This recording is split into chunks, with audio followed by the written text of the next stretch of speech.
There are moments when absence becomes its own kind of presence, and that is where Savannah Guthrie exists right now in the public imagination. Her voice, normally steady and familiar in the rhythm of morning television, has been replaced by a quiet that feels intentional rather than accidental. Viewers sense it instinctively. This is not withdrawal. It is containment.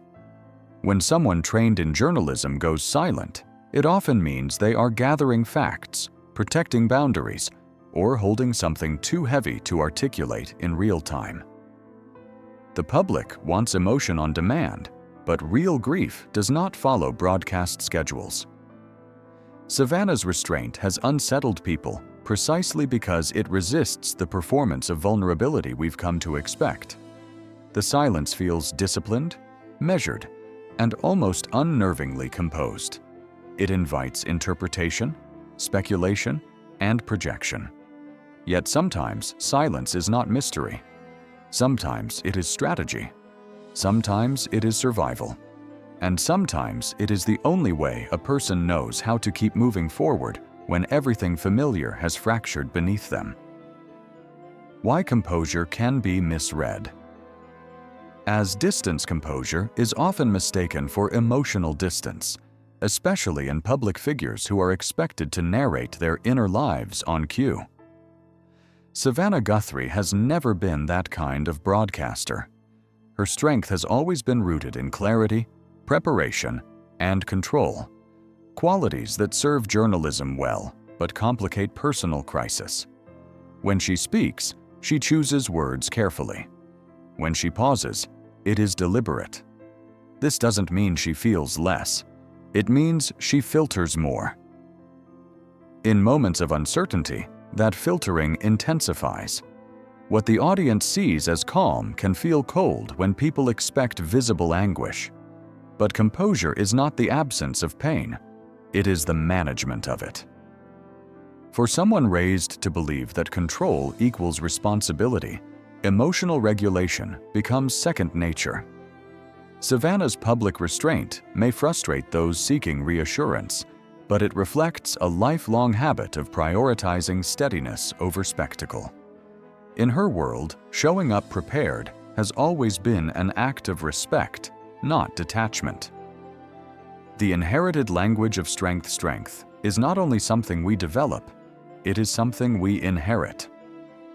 Families pass down unspoken rules about how to handle fear, loss, and uncertainty. In Savannah's case, strength has always been framed as composure under pressure. That language shapes how she moves through crisis. Instead of reacting, she responds. Instead of speaking immediately, she waits. Instead of unraveling publicly, she holds the line. This isn't emotional suppression, it's a learned system for survival. Many people raised in environments shaped by hardship internalize the belief that visible vulnerability is risky. Over time, resilience becomes reflex. Savannah's way of communicating during difficult moments reflects that inheritance. Her words are structured. Her tone is steady. Her focus remains on solutions rather than emotion. To some, this feels distant. To others, it feels reassuring. But beneath it is a deeper truth. When someone is trained to believe that strength equals love, composure becomes more than a coping mechanism. It becomes a moral obligation. Public expectation versus private reality. Modern audiences often expect authenticity to arrive in real time, preferably accompanied by tears and confessions. But real human processing rarely aligns with that demand. Savannah's experience highlights the tension between public expectation and private reality. She exists at the intersection of personal pain and professional visibility, where every choice is scrutinized. Speak too soon, and it's impulsive. Speak too late, and it's suspicious. Show emotion, and it's performative. Show restraint, and it's cold. There is no correct response when grief unfolds under a spotlight. Savannah's approach suggests a prioritization of stability over explanation. She is not narrating her pain because she is likely still organizing it. That choice doesn't diminish the depth of what she's carrying. It simply reflects a different timeline. Some people process aloud, others process inwardly. Neither is more authentic. They are simply different survival strategies shaped by personality, upbringing, and experience. How professional discipline shapes. Personal crisis. Journalists are trained to separate emotion from information, to deliver clarity even when the subject matter is devastating. Over time, that discipline seeps into personal life.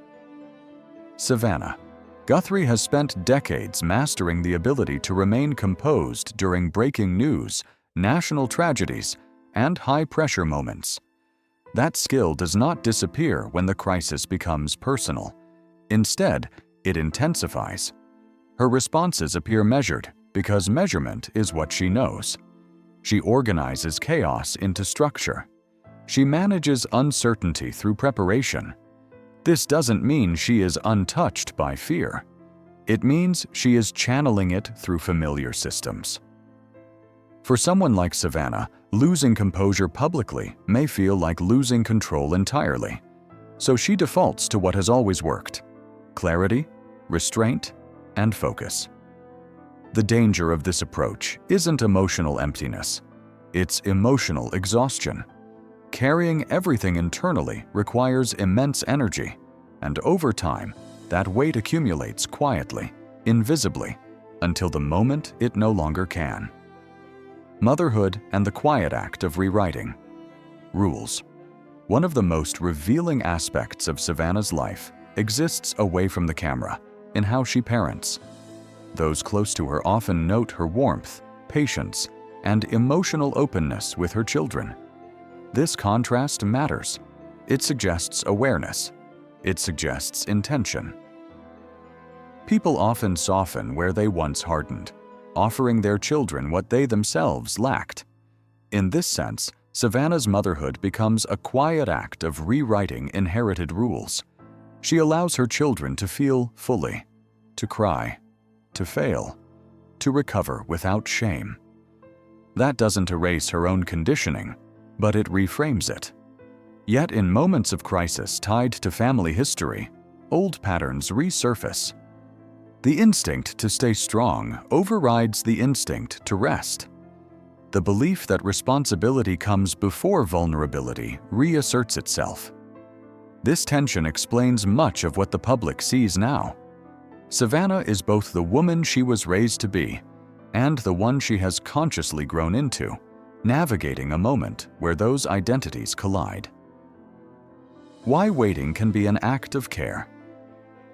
Waiting is uncomfortable for those watching from the outside, but for the person inside the crisis, waiting can be an act of care. Savannah's pauses are not avoidance, they are calibration. She waits until she can speak without causing harm, confusion, or regret. In a world that rewards immediacy, this feels counterintuitive. But for someone trained in both law and journalism, timing matters. Words have consequences. Statements create ripples. Once spoken, they cannot be retrieved. Savannah's silence may feel heavy, but it is likely protective. Protective of her family, of the situation, and of herself. Choosing when not to speak is as intentional as choosing when to speak. It reflects an understanding that not all truths need to be processed publicly. Some need space, some need privacy, and some need time before they can be articulated with the care they deserve. The cost of always being the strong one's strength is admirable, but it is not free. Being the strong one often means being the last to rest, the last to ask for help, and the first to shoulder responsibility. Over time, that role becomes isolating. People stop checking in because they assume you're fine. They stop offering support because you appear capable. Savannah's public image reinforces that assumption. She looks composed, articulate, and controlled, so the world assumes she is managing. But strength does not negate need. It often masks it. The cost of constant composure is emotional compression, a slow accumulation of unexpressed fear and grief. If there is a risk here, it is not public breakdown. It is private depletion. Recognizing this does not diminish Savannah's resilience. It humanizes it. Even the strongest people need permission to soften. Even the most capable individuals need moments where they are not required to hold everything together. Letting strength and softness coexist. The story unfolding around Savannah Guthrie is not about spectacle or revelation. It is about the quiet complexity of being human under pressure. Strength and softness are not opposites. They are partners. One without the other becomes brittle. Savannah's composure has carried her far, but it should not be the only space she's allowed to occupy. When this chapter eventually closes, what will matter most is not how perfectly she handled it, but whether she is allowed to release what she's been holding. The world doesn't need her to be unbreakable. It needs her to be supported. If there is anything to take from this moment, it is a reminder that resilience should never be a requirement for love. Whether she speaks tomorrow or weeks from now, Savannah deserves the same grace she extends to others daily. Strength brought her here. Softness will help her heal.